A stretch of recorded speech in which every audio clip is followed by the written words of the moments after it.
here is round 2 with the Harbor Freight Ooga horn. But I've been using this for quite a while now, and I just hooked it up where my old Ooga horn is.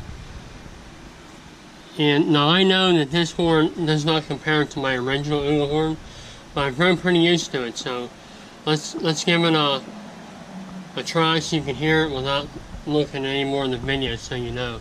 So go ahead and blow it. Now I'm hoping that it conveys a little better on my GoPro than it did on my pad. So let's try it again. Give it a long one.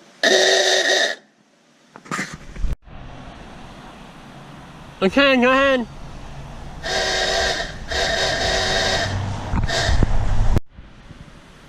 So there's my review on the Harbor Freight Ooga horn, and that's kind of like an accompaniment for my first video.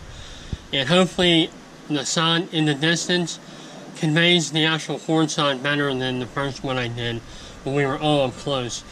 But hopefully that will help you if you want to buy one of these. That'll help you decide.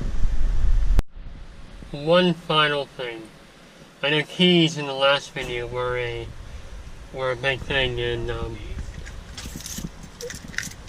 I think I reduced the size of the keychain. The keys are still an issue.